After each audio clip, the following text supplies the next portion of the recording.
Os meus medos já não cabem mais em mim. Quando o céu está de bronze e parece que é o fim. Quando o vento está revolto e o mar não quer se acalmar. Quando as horas do relógio se demoram a passar. Muitas vezes os teus planos não consigo compreender, mas prefiro confiar sem entender. Eu creio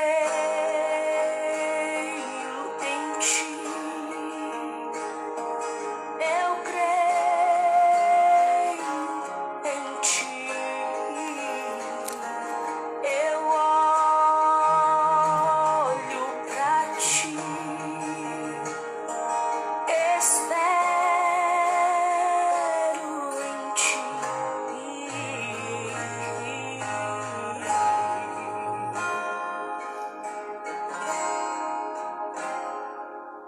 Quando você sente medo, do teu lado eu estou. E é bom que você saiba que eu sinto a sua dor. Também nunca se esqueça que o mar eu posso acalmar, pois eu sei o tempo certo da vitória te entregar. Este tempo é necessário pra te amadurecer. E depois vem novidade pra você. Eu cuido de ti. Eu cuido de ti. Descansa em mim. Comece a sorrir.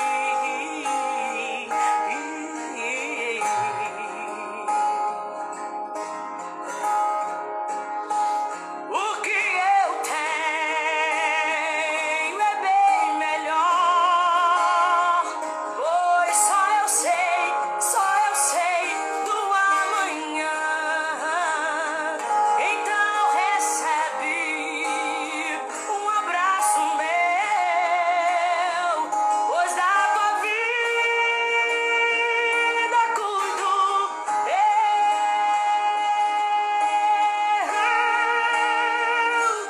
eu cuido de ti. Eu cuido de ti. Descansa em mim.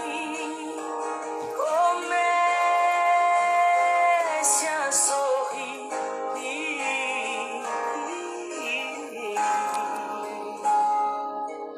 Comece a sorrir.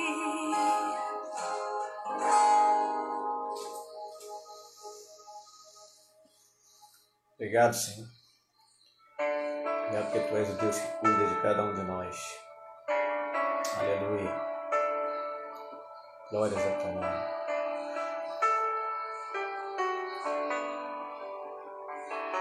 Amanheceu, nada pesquei. Parecia ser apenas mais um dia como qualquer outro. Estava cansado, sem forças, desanimado, decidido a largar tudo e parar. Deus conhece sua estrutura, sabe o que está fazendo. Mesmo que seja difícil, não pares, Ele está vendo. Aleluia. Olhou todas as tuas lágrimas e mandou a te falar. Glória a Deus. Pegue o que Ele te entregou e volte para o mar, que é o teu lugar. Quem mandou largar a rede? Quem mandou você parar?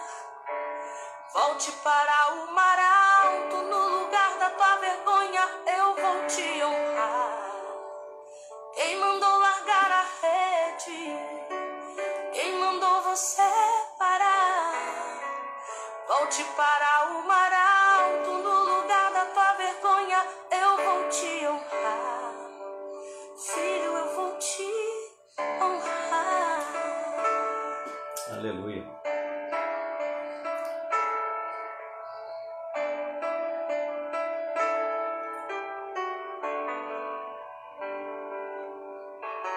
Deus conhece sua estrutura, sabe o que está fazendo.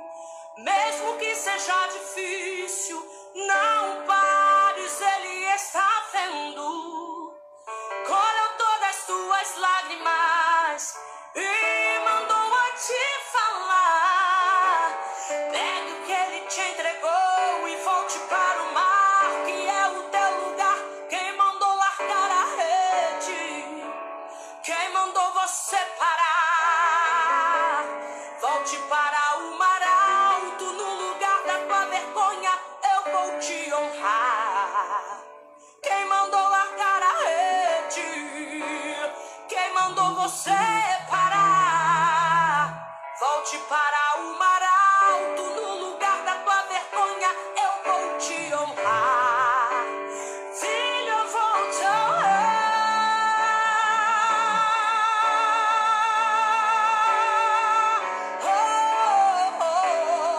Nada te parar. Deus contemplou o teu caminhar.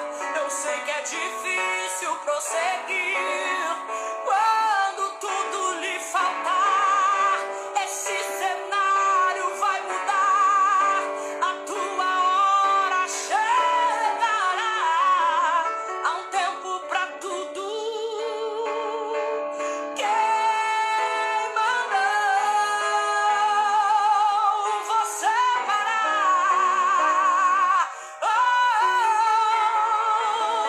Eu vou te honrar.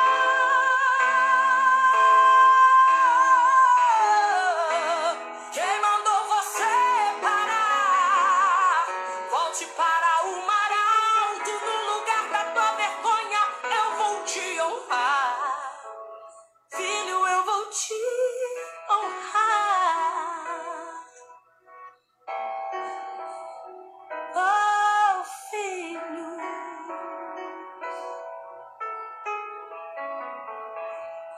eu vou te honrar.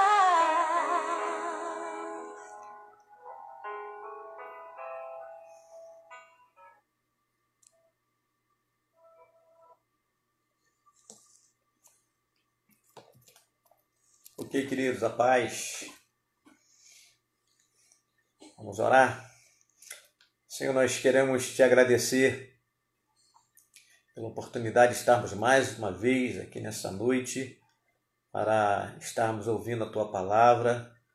Rogamos-te que tu venhas falar ao nosso coração, tu venhas falar das nossas necessidades, nosso coração se abra para que tu possas ministrar no profundo da nossa alma nesta noite, no nome de Jesus. Visita cada um nesta hora, visita cada necessidade nesta hora, em nome de Jesus. Visita cada família neste momento e vai, Senhor, de encontro às necessidades de cada família, de cada indivíduo dentro de cada lar, Senhor. Queremos te agradecer pelo teu cuidado para com as nossas vidas, queremos te agradecer pela tua proteção, queremos te agradecer porque tu és o Deus que cuida de cada um de nós. Nós louvamos o teu nome, engrandecemos a ti por tudo que o Senhor tem feito em favor das nossas vidas, no nome de Jesus. Amém e amém. Amém, queridos. Vamos abrir aí a palavra do Senhor. Quem esteve na parte da manhã deve estar lembrado no texto que a gente começou a pregar. Estamos falando sobre as bem-aventuranças e vamos dar continuidade às demais bem-aventuranças que Jesus fala aqui no versículo, ou melhor, no capítulo 5 de Mateus. Então, abra sua Bíblia lá em Mateus, capítulo 5, e vamos dar continuidade sobre aquilo que nós vínhamos falando hoje cedo. Amém?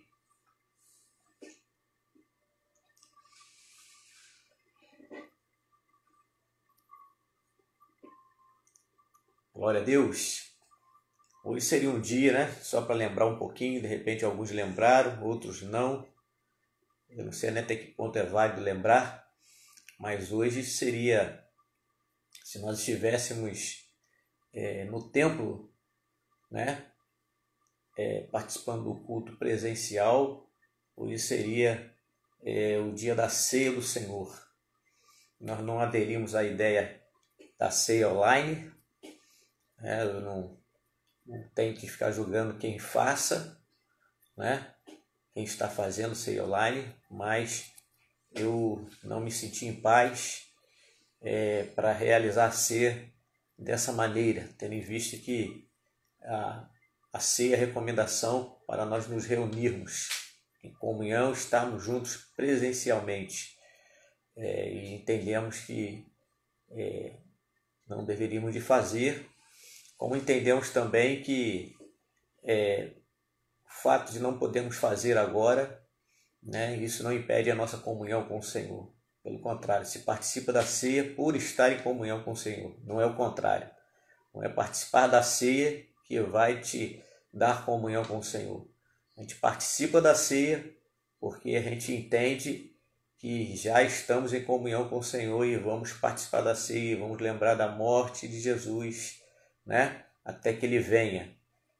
Então, a nossa comunhão, ela não está dependendo nesse momento da ceia. O Senhor sabe que nós não podemos participar desse momento, né? Então, a gente está na expectativa de termos a nossa ceia presencial. E assim tem se comportado diversas igrejas também dessa maneira, certo? Então, só quero dizer para você que isso que é mais importante. Você participa da ceia porque você está em comunhão com o Senhor. O fato de você participar da ceia não vai te dar superpoderes, fazer de você uma pessoa mais espiritual, né? A ceia é exatamente um termômetro para a igreja, né? Uma recomendação do Senhor. Então, nós estamos aguardando esse momento em nome de Jesus. Amém, queridos? Vamos lá, então.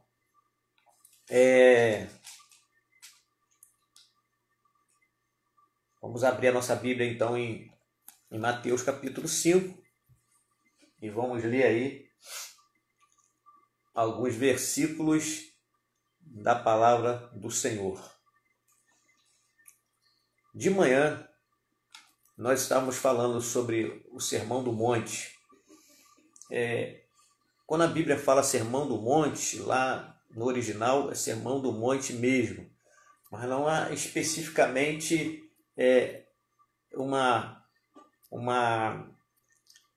algum comentarista que fale especificamente que monte foi esse.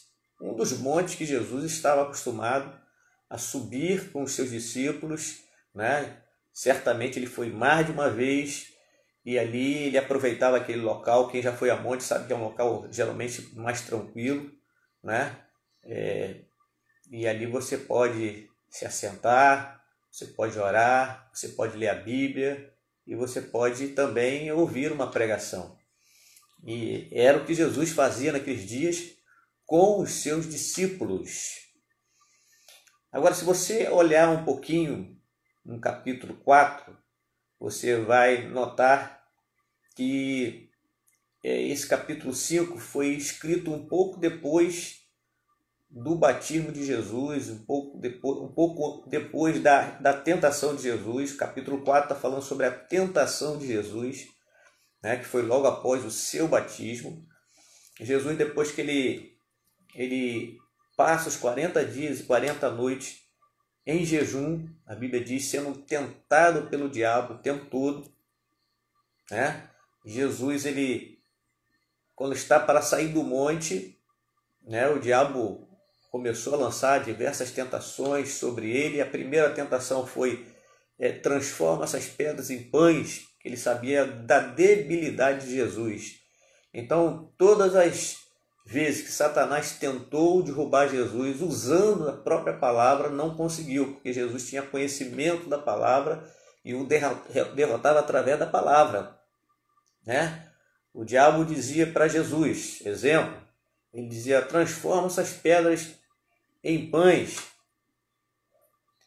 E Jesus disse para Satanás: nem só de pão vive o homem, mas de toda palavra que procede da boca de Deus. Então, Satanás ele é sujo, ele é astuto. E ele tentou o tempo todinho derrubar Jesus, tentando impedir o ministério de Jesus aqui na terra. Porque Jesus, ao sair dali, ele começa o seu ministério. E Jesus começa o seu ministério exatamente chamando os primeiros discípulos para segui-lo.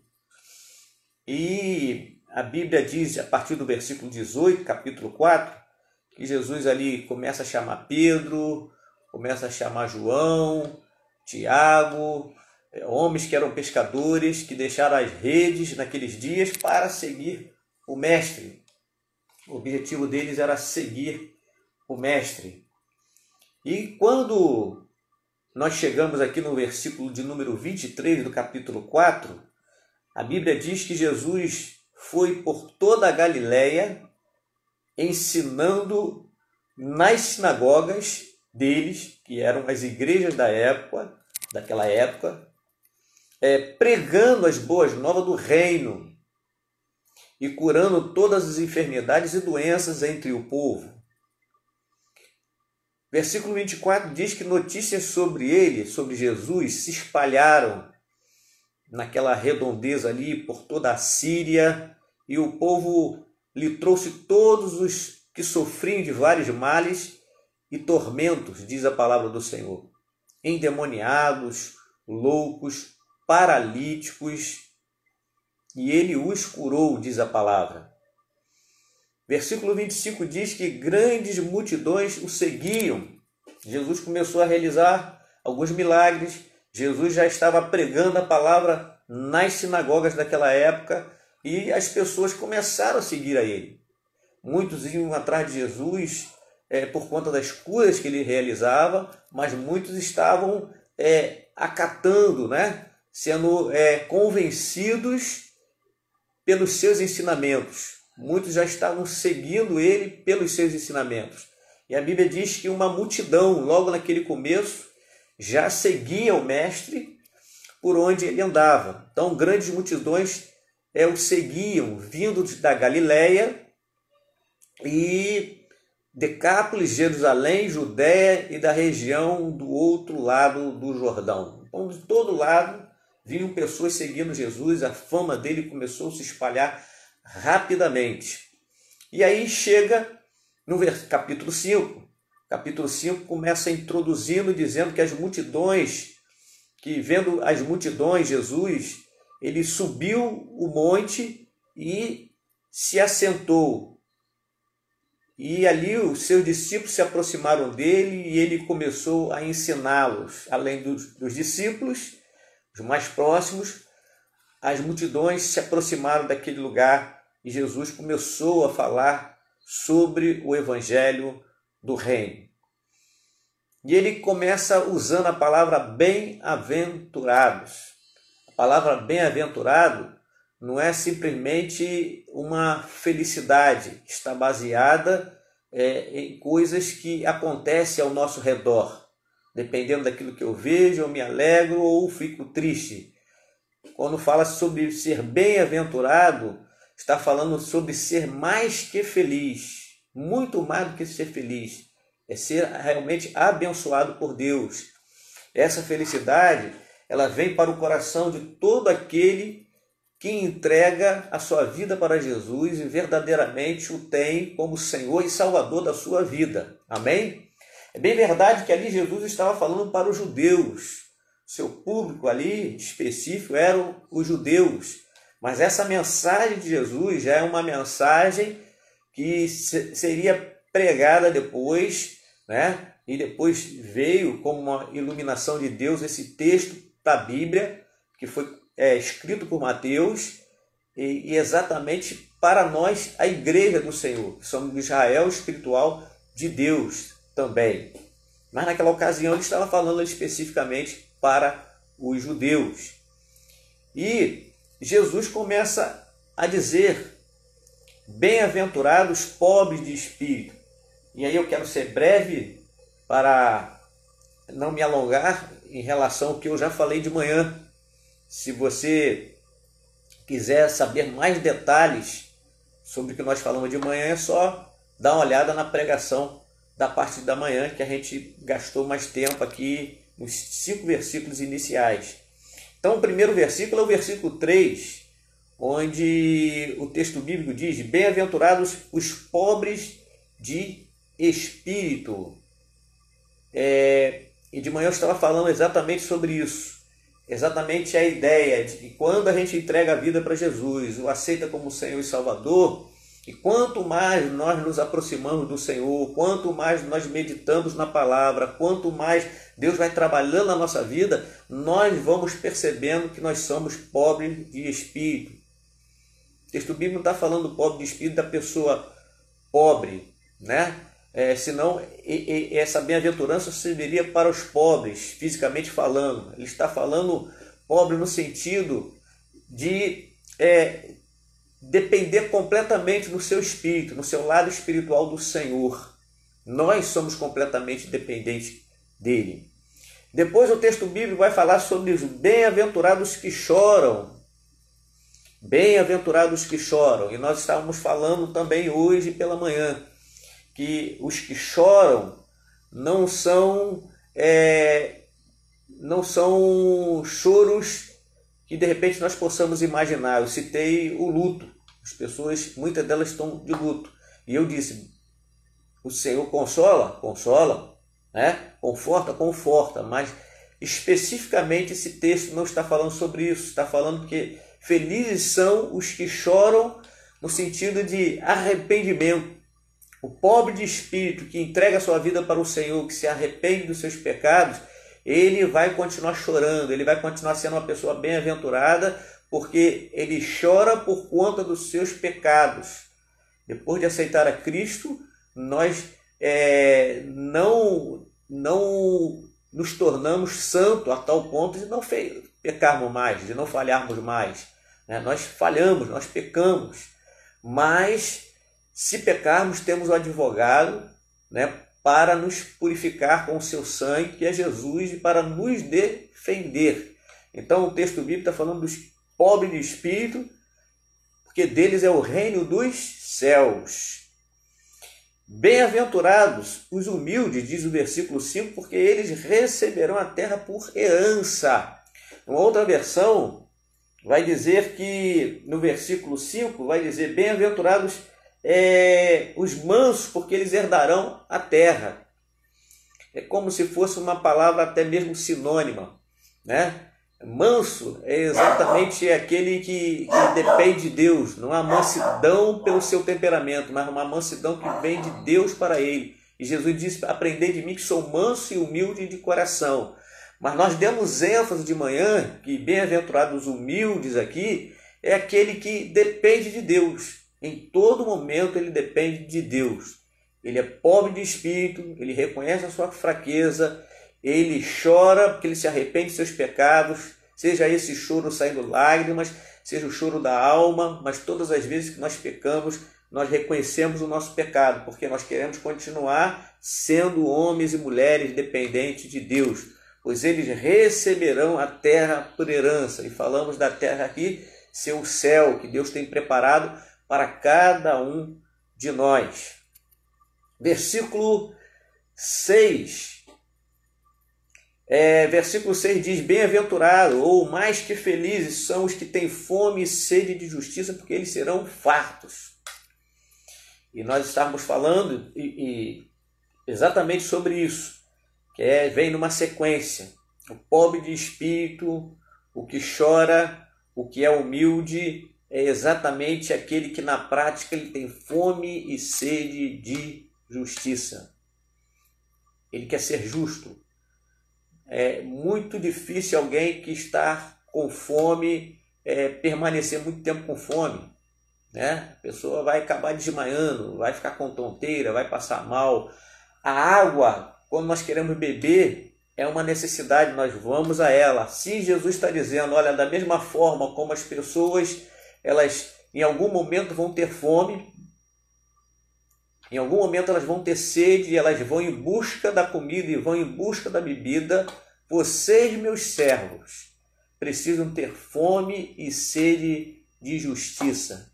Isso deve incomodar vocês. Eu citei de manhã que justiça é algo que nos faz pensar que Deus é justo. E nós, como servos de Deus, também precisamos ser justos.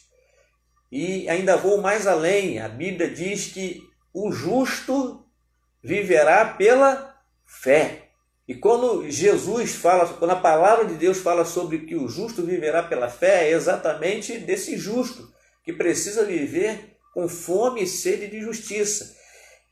Nesse caminhar pela fé, nesse andar pela fé, por ser justo, é que nós praticamos a justiça. Não vamos pender nem para um lado nem para o outro. Vamos nos incomodar em querer praticar a justiça. E de manhã eu falei que muitas vezes, no afã de querer promover a justiça, praticar a justiça, ter fome e sede de justiça, nós temos que tomar cuidado, porque é uma linha muito tênue, porque nós podemos, nesse momento, fazermos com que essa vontade de praticar justiça, nós venhamos a agir de forma carnal e não de forma espiritual. O que seria agir de forma carnal? É aquilo que está lá em Tiago, quando ele diz, né, que a justiça de Deus, a ira do homem não produz a justiça de Deus. Você já tentou resolver alguma coisa irado com a sua esposa, com o seu marido, com os seus filhos, ou com algum conhecido, algum parente, alguém do trabalho, seu patrão? Não dá certo. Não dá certo. Eu costumo dizer que quando a gente começa a perceber de que estamos tendo uma ação na carne, geralmente o nosso coração acelera. Porque naquele momento nós não vamos mais agir com mansidão, mas vamos agir debaixo de ira. E a Bíblia diz que nós não vamos promover o reino de Deus debaixo de ira. Amém, querido? Versículo de número 7 agora. Olha só o que diz o versículo 7. Diz assim: bem-aventurados misericordiosos, pois obterão misericórdia. E a misericórdia é exatamente isso. Se eu quero ser alcançado pela misericórdia, eu preciso ser misericordioso. Quando eu semeio misericórdia, eu sou alcançado pela misericórdia. Misericórdia, pensando sempre assim, duas palavras: misericórdia, miséria, coração. Quando eu digo Deus tem misericórdia de mim, eu estou dizendo para Deus: Deus, sente aí no teu coração a minha miséria, a miséria que eu estou sentindo nesse momento. Miséria não significa dizer que nós estamos passando pelo sufoco, estamos passando por alguma necessidade. Pode até ser isso, mas miséria no sentido de estarmos passando por algum momento difícil e reconhecermos que nós somos dependentes de Deus. Mas eu falava também sobre a misericórdia que nós devemos ter para com o nosso próximo. A Bíblia está dizendo que eu sou feliz por ser misericordioso. Misericordioso, eu preciso ser misericordioso com alguém, né? Geralmente a nossa misericórdia é direcionada para alguém da família, para alguém da casa nessa quarentena, ou para alguém de fora. E quantas vezes alguém é misericordioso com a gente, nos emprestou de repente o dinheiro, nos emprestou algo que foi importante naquela hora, e nós precisamos reconhecer todos aqueles que nos abençoam, todos aqueles que em algum momento nos prestaram algum tipo de ajuda. E muitas vezes as pessoas não reconhecem isso. Eu lembro agora aquele episódio de Jesus, aquele episódio que Jesus ele curou 10 leprosos. Estão lembrados? Jesus cura 10 leprosos. Quando Jesus cura aqueles 10 leprosos, eles saíram, né? Foram fazer o que Jesus disse, vão se mostrar aos sacerdotes, coisa e tal. E a Bíblia diz que só voltou um, e o que voltou era samaritano. Não era nenhum dos judeus. Ele voltou para agradecer, para dar graças. Dentro daquilo que nós estamos falando aqui sobre a misericórdia, o que aconteceu? Aqueles homens estavam clamando a Jesus por compaixão, por misericórdia. E Jesus foi lá e os curou. Jesus não colocou a mão sobre eles, mas deu a ordem para eles, eles foram e daqui a pouco eles já estavam curados. Prova que um voltou para agradecer.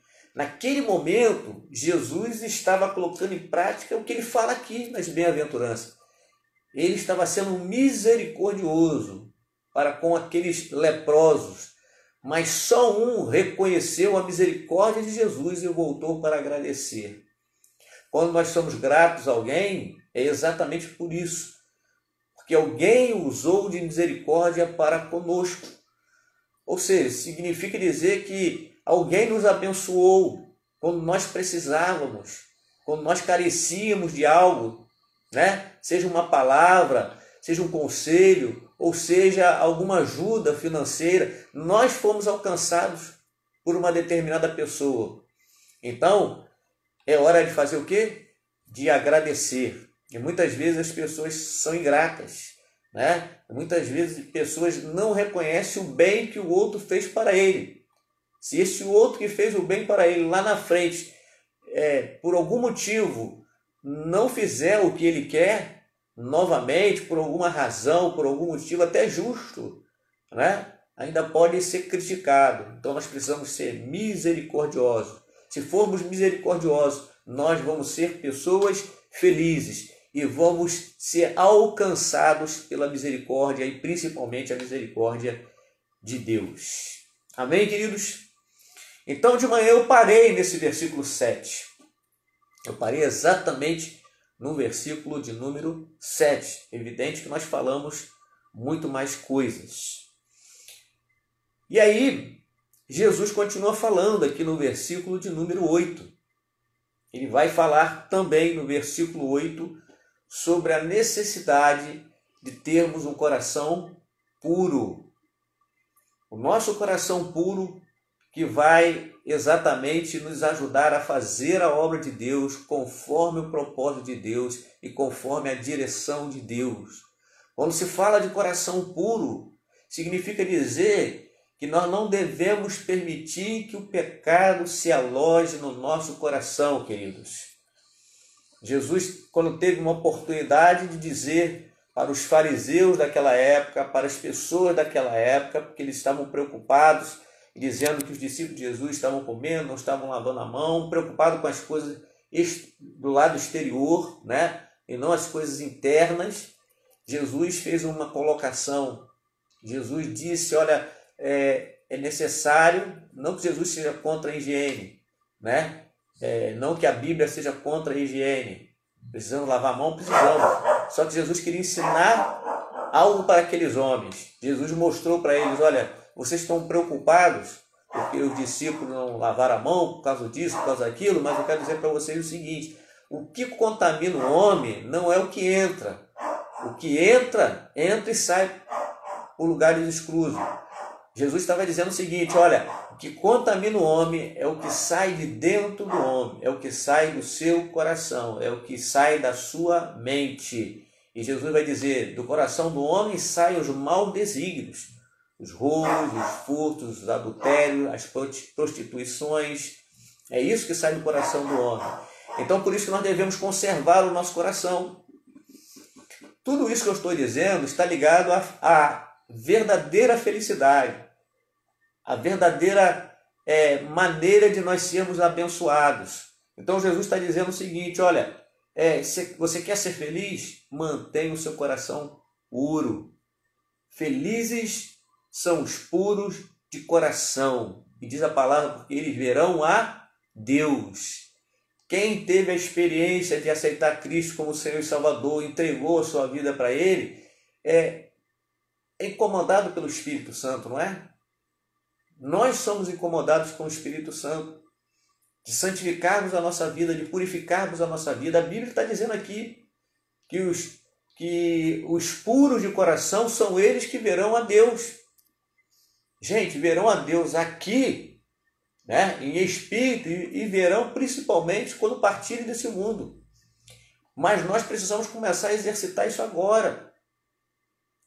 Já percebeu que é exatamente isso, quando quem já teve a experiência de permitir que um pecado se aloje no seu coração, né? A gente se sente distante de Deus, se sente incomodado enquanto a gente não confessa o pecado, não abandona o pecado, não se coloca diante do Senhor, não sentimos a paz que deveríamos de sentir, não sentimos a presença de Deus que deveríamos de sentir. Então Jesus está dizendo, você quer ser uma pessoa feliz? Seja puro de coração, porque os puros de coração, eles verão a Deus.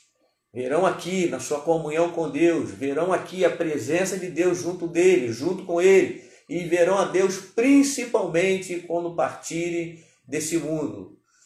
No céu não vai entrar impureza, no céu não vai entrar pecado. Então Deus nos trata aqui na terra, coração puro, na presença do Senhor.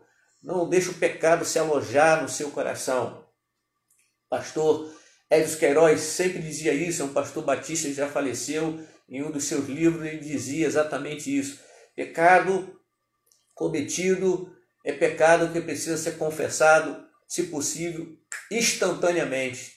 Pecou, reconhece e confesse instantaneamente. Não deixe ele se alojar no seu coração. Errou por pensamento, confessa logo ao Senhor. Não espera chegar na sua casa. Se você cometeu um pecado indo para o trabalho, se você cometeu um pecado dentro de uma condução, se você cometeu um pecado no seu trabalho, aonde você estiver, você pode confessar o seu pecado ao Senhor e usufruir novamente dessa pureza de coração na presença do Senhor. Então, se queremos ser felizes, precisamos manter o nosso coração, o que, irmãos? Puros, limpos na presença do Senhor. Que, aliás, é uma prova muito grande para nós. Quando eu digo uma prova, por quê, querido? Porque, veja bem, eu sempre costumo dizer que às vezes a pessoa sabe que a ceia está se aproximando, né? Não são todos assim. Quem mantém uma vida de purificação, de santificação, não está esperando chegar perto da ceia para confessar pecados ao Senhor. Faz isso diariamente, né? Mas existem aquelas pessoas que às vezes está aproximando o dia da ceia e elas tentam se acertar para poder participar da ceia, né? Isso aí é um teste muito grande para nós hoje, porque se alguém pensa dessa forma, não tem a ceia nesse momento, mas nós precisamos manter a nossa comunhão com o Senhor. Ter um coração puro é viver o processo, querido. O processo de quê? É viver o processo da santificação na nossa vida. Na realidade, quando Jesus fala de ter um coração puro, ele está falando de santificação. Onde Hebreus vai dizer que nós devemos nos santificar, que sem santificação ninguém verá o Senhor. Não verá aqui e não verá lá, né? O pecado impede da gente ver o Senhor, mas fomos salvos para vivermos com o coração puro na presença do Senhor. Sede santos, porque eu sou santo. O Senhor tem um coração puro, né? O Senhor, ele não peca, né? Ele é puro. O Deus eterno é puro. O Deus santo é puro, sempre puro. Mas nós pecamos. Se nós queremos ser igual a Ele, se nós queremos ser santos como Ele é, nós precisamos conservar o nosso coração puro. Ser santo é ser separado do mundo, separado do pecado, separado para Deus e para a glória de Deus. Muito bem, versículo de número 9. Diz sobre bem-aventurados pacificadores, pois serão chamados filhos de Deus. Olha aí, gente. O que tem um coração puro é exatamente esse que é o pacificador. Deus nos chamou para sermos pacificadores. Amém? Fomos chamados para sermos pacificadores. Jesus, certa ocasião, ele disse para os seus discípulos: deixo-vos a paz, João 14, 27.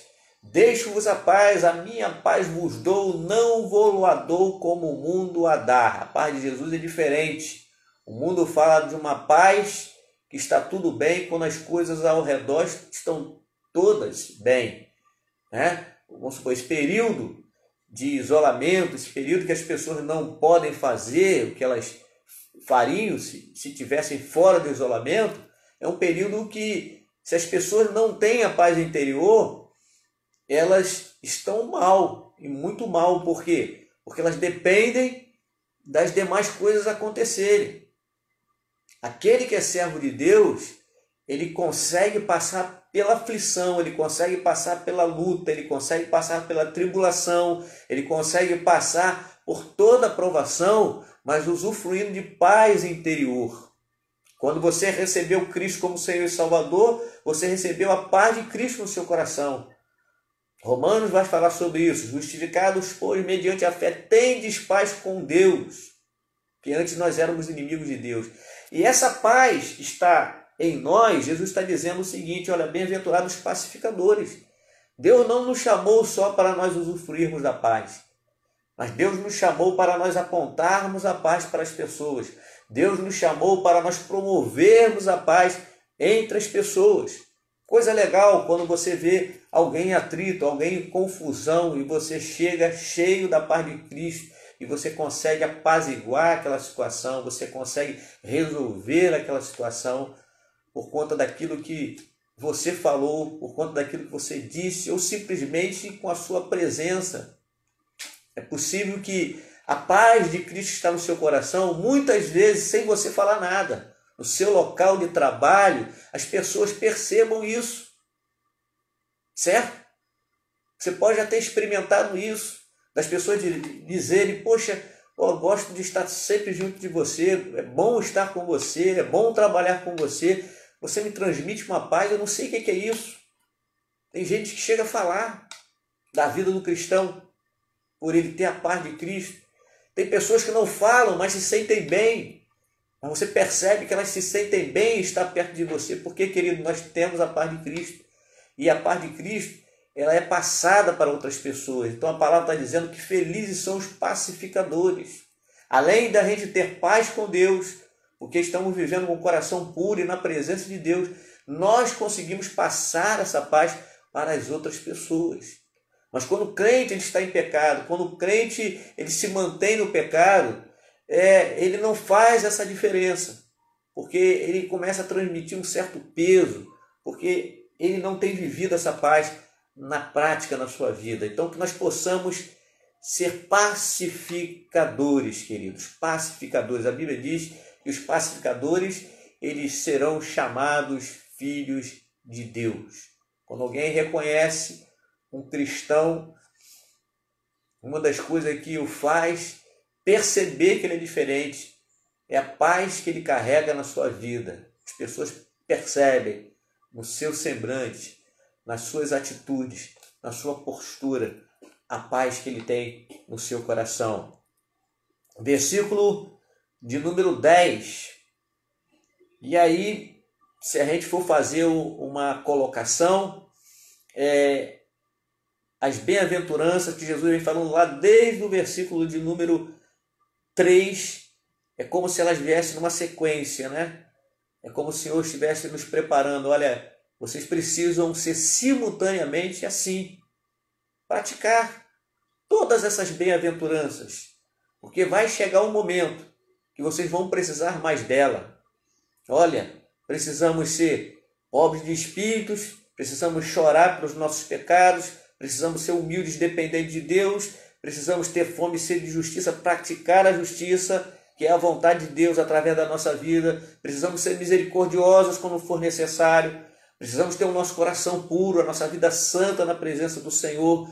E com isso nós vamos transmitir a paz do Senhor para outras pessoas, para que possamos enfrentar também o tempo e o momento da perseguição. Versículo 10 diz: felizes os perseguidos. É alguma coisa assim que a nossa mente não consegue imaginar. Como que pode isso, pastor? a gente ser feliz por ser perseguido. Não entra na nossa cachola, na nossa cabeça, uma coisa dessa, humanamente falando. Geralmente, quando somos perseguidos, se não tivermos uma visão do Espírito, nós vamos olhar para aquela pessoa como o nosso inimigo. Onde a Bíblia diz que a nossa luta não é contra a carne nem contra o sangue. Talvez nessa quarentena você já tenha batido de frente, quem sabe com a sua esposa, com o seu marido, quem sabe com filhos, quem sabe com algum colega de trabalho, ou uma outra situação qualquer. E Deus te chamou para ser pacificador. Pacificador entre uma pessoa e outra, mas pacificador entre você e uma outra pessoa. E quando se fala em ser pacificador, é exatamente no momento onde há o quê? Discórdia, onde há guerra, onde há alguma contenda, alguma discussão, onde há uma perseguição. É exatamente nesse momento, por termos todas essas bem-aventuranças na nossa vida, no nosso coração, que nós vamos conseguir enfrentar todo tipo de perseguição. E quando eu falo todo tipo de perseguição, a Bíblia não vai falar aqui de perseguição por eu estar fazendo coisas erradas. Às vezes tem pessoas que são perseguidas porque elas estão no erro, fazendo coisas erradas. Não é verdade? A gente está vivendo dias na política que a gente vê político falar uma coisa hoje que você pensa que é uma verdade e ele é perseguido por causa daquilo ali e daqui a pouco alguém descobre que ele estava falando uma mentira. E aí você vai ver que ele estava sendo perseguido porque ele estava no erro, não porque ele estava na verdade. Então, querido, a palavra de Deus diz que bem-aventurados os perseguidos, mas o restante do versículo diz o quê? Olha aí o que diz o restante do versículo da palavra do Senhor. Bem-aventurados os perseguidos. O que diz a palavra aí? Bem-aventurados os perseguidos por causa da justiça. Olha aí. Deu para você notar que os versículos eles vão sendo conectados um com o outro? Lembra que você já ouviu falar de justiça lá em cima? Lá em cima. Já vinha falando de justiça no versículo de número 6. Bem-aventurado aqueles que têm fome e sede de justiça. E aqui embaixo está dizendo que nós podemos ser perseguidos por causa da justiça.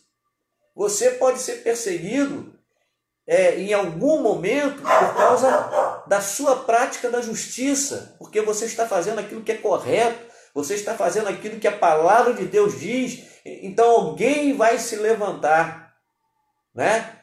Usado pelo inimigo para lhe perseguir, para discordar daquilo que você está fazendo, para discordar daquilo que você está falando, como forma de perseguição. E aí a palavra de Deus vai dizer o quê? Que bem-aventurados são os perseguidos. Não perseguidos por causa do pecado, não perseguidos por causa da injustiça, mas perseguidos por causa da justiça. A justiça de Deus em nós faz com que nós sejamos perseguidos. Então, querido, a Bíblia diz que desses é o reino dos céus também.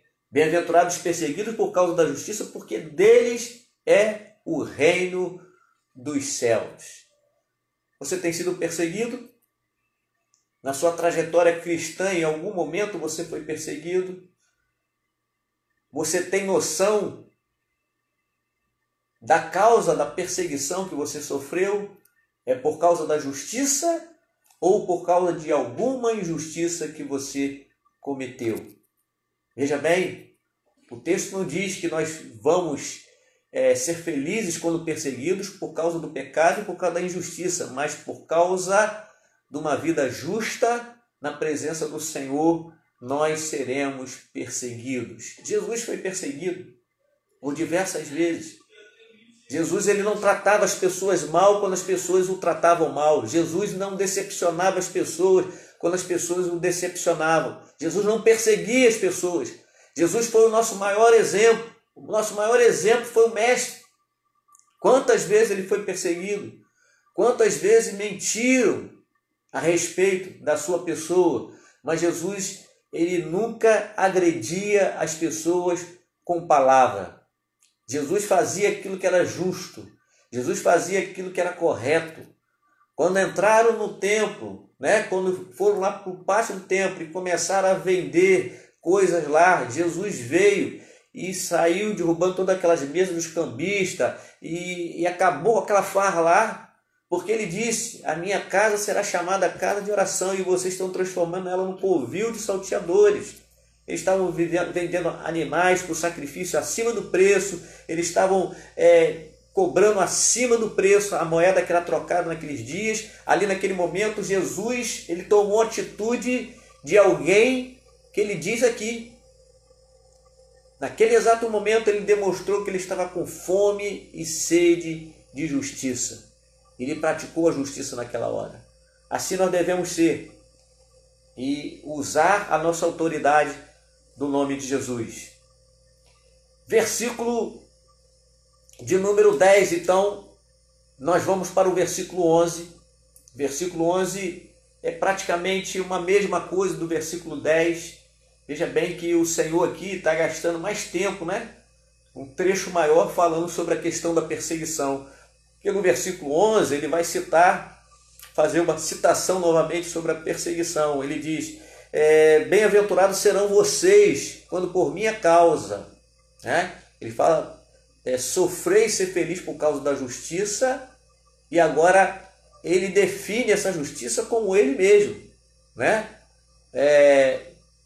Quando Jesus morreu por nós, e nós o aceitamos como Senhor e Salvador, nós aceitamos a justiça dele por nós. Ele morreu pelos nossos pecados, fomos justificados pelos nossos pecados, pela sua morte na cruz. Aqui ele está dizendo: olha, bem-aventurados serão vocês por minha causa. Diz o texto: quando por minha causa vos insultarem, os perseguirem e levantarem todo tipo de calúnia contra vocês. Está vendo aí? Primeiro ele diz que vocês vão ser felizes por causa da justiça, estarem praticando a justiça. Agora ele define dentro dessa justiça a sua própria pessoa.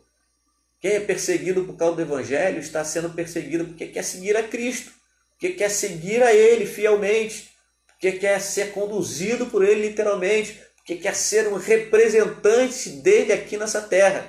Então, Jesus está dizendo: bem-aventurados serão vocês quando por minha causa os insultarem, os perseguirem e levantarem todo tipo de calúnia contra vocês. Então veja bem, é como se Jesus estivesse comprando a nossa briga, Olha, vocês vão continuar sendo felizes quando alguma pessoa perseguir vocês por minha causa, por causa do meu evangelho, insultarem vocês, caluniarem vocês, falarem mal de vocês. Essas pessoas que fizerem isso, elas vão estar, é como se elas estivessem fazendo a mim.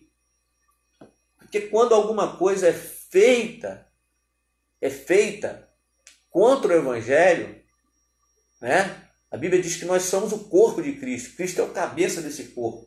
Lembra daquele episódio de Paulo? Paulo ainda não era convertido e perseguia a igreja. E Paulo ia atrás dos crentes para prender, para mandar matar, e isso e aquilo. E ele teve uma visão do Senhor, já tinha ressuscitado, apareceu para ele Jesus, e disse para ele: Saulo, Saulo, por que me persegues? Saulo poderia ter dito naquele dia: Senhor, mas eu não estou te perseguindo, não, estou perseguindo um bando de crente aí, que dizem que são do caminho. O que Jesus quis dizer naquela hora? Que perseguição à sua igreja é perseguição a ele. Quando o mundo persegue a igreja, quando as pessoas do mundo, que não conhecem a palavra, persegue a igreja, ou persegue algum líder religioso que está cometendo algum erro, ou persegue alguns crentes que fazem coisas erradas, eles perseguem muitas vezes porque eles estão no erro. E aí eles não são os bem-aventurados por causa da perseguição. Mas aqueles crentes que são fiéis ao Senhor, que fazem a vontade do Senhor, que praticam a palavra, que não vivem uma vida dupla, Na igreja é uma coisa e fora da igreja é outra. Hoje a gente não pode nem falar isso, né, gente? Antes a gente falava o crente na igreja é uma coisa e fora a outra. A gente fala o templo. O templo é uma coisa e fora a outra. Agora, todos estão em casa, né? E precisamos ser cristãos em casa. Precisamos honrar o Senhor em casa. Então, o Saulo daquela época, ele falou isso. Jesus disse: Saulo, Saulo, por que me persegues? Jesus mostrou claramente que quando nós estamos fazendo a vontade de Deus, e a igreja primitiva estava fazendo a vontade de Deus, e Paulo estava perseguindo a igreja, quando alguém nos persegue, está perseguindo o próprio Senhor Jesus. Saulo depois veio se converter, se tornou um grande homem de Deus, deixou de perseguir o evangelho e passou a ser perseguido por causa do evangelho, a ponto de ser preso por conta de pregar o evangelho de Cristo. Então não se preocupe com isso, não se entristeça com isso. Se entristeça se você estiver sendo perseguido e no pecado. Mas se você estiver sendo perseguido, se você tem a sua consciência de que Deus é sua testemunha, de que você está fazendo as coisas certas, as coisas corretas, não se importe com a perseguição. Faça o que Jesus vai orientar no outro momento. Orem pelos vossos inimigos, orem por aqueles que vos perseguem. Orem por eles, peçam por eles. Essa deve ser a nossa postura. Não permita que a tristeza entre no seu coração, porque Jesus diz que os perseguidos por causa da justiça, os perseguidos por causa do seu nome, eles são bem-aventurados. Ainda se levantem contra você. Se você tem consciência de que está na presença de Deus, se mantenha como uma pessoa feliz, como um bem-aventurado do Senhor. Amém, queridos? Mais à frente, o texto bíblico vai dizer, versículo 12, alegrem-se, ainda falando sobre a mesma situação, né? Dando uma ênfase às bem-aventuranças, o mais que feliz. Alegrem-se e regozijem-se. Parece até Paulo falando, né, nas epístolas dele, né? Paulo certamente tirou muita coisa daqui, né? Paulo vai falar muito sobre alegrai-vos, outra vez vos digo, alegrai-vos no Senhor. E Paulo estava preso, debaixo de perseguição. Alegrem-se e regozijem-se, porque grande é a sua recompensa nos céus, pois da mesma forma perseguiram os profetas que viveram antes de vocês. Então, queridos, a palavra está querendo nos mostrar exatamente isso, de que nós devemos nos alegrar, nos regozijar quando somos perseguidos por causa da justiça, porque queremos fazer a vontade de Deus, porque queremos andar corretamente, em santidade na presença do Senhor. Não se importe se a perseguição vier, não se entristeça com isso. Jesus está dizendo, alegre-se, regozije-se, porque também perseguiram também os profetas que vieram antes de vocês. E ele diz, é grande a recompensa de vocês no céu. Essa é a recompensa que nós temos, a grande recompensa que temos no céu. Ok, querido? Deus os abençoe, fique na paz do Senhor, no nome de Jesus.